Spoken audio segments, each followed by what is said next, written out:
there, and good morning, afternoon, evening, or night. My name is Deanna, and I'm a Youth Services Librarian with the Broward County Library Division. In our series talking about banned books, I'd like to talk about a book that is near and dear to my heart. This book is written by Yangsook Choi and is titled The Name Jar, written in 2001.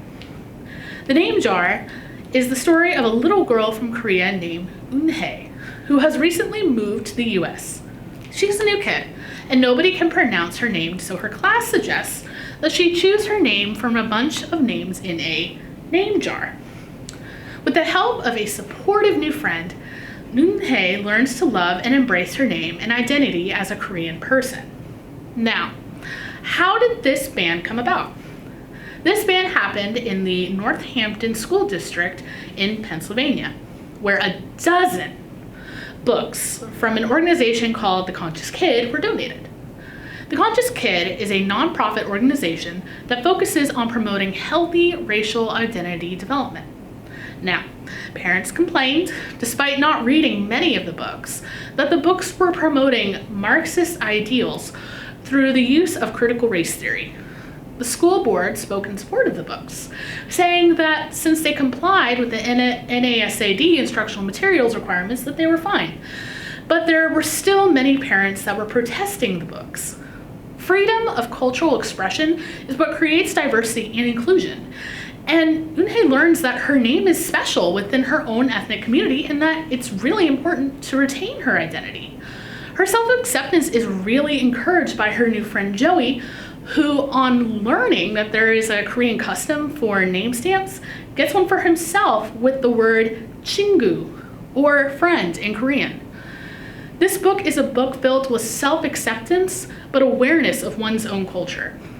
These books were labeled as racist, divisive, and socialist. One person even quoted as saying, "I wouldn't accept a gift from Stalin. I don't care what it was because of who they are and the motivation as to why the Conscious Kid might have been giving us a gift." Due to the parents' opposition, the book was shelved indefinitely, but then admitted eventually into the school libraries, thankfully. There are still parents that believe that the name jar is founded on critical race theory, and that by highlighting the differences would create racial segregation. Library materials are meant to provide content through reading, listening, and watching. Children feel included when they see themselves in books. According to Valerie Rowling from Literacy Worldwide, literature transforms human experience and reflects it back to us. And in that reflection, we can see our own lives and experiences as part of the larger human experience. Reading, then, becomes a means of self-affirmation, and readers often seek their mirrors in books.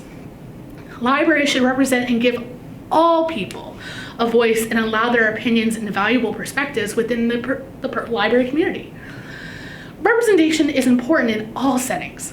If someone doesn't wish to read about subjects such as racism, LGBTQ+ issues, or a thought that is different from their own beliefs, that is their choice to do so. Parents have the ability to say no to what their children read and view.